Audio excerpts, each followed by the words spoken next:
we'll talk about how can you disable login info on your disable remove login info on your Doordash app. We're going to figure out the solution or know how you can do that on your app. So all you have to do, so you just go above your photo profile, click on it.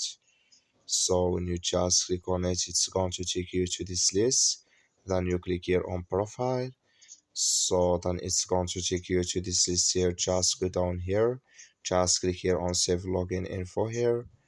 So you click in this sign, and you just click on it here. So then it's going to show for you to this like this, and you click here on turn off and to remove.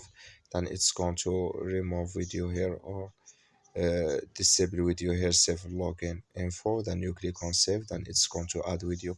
That's all you have to do. Thank you for watching. Don't forget to support us by liking, subscribe.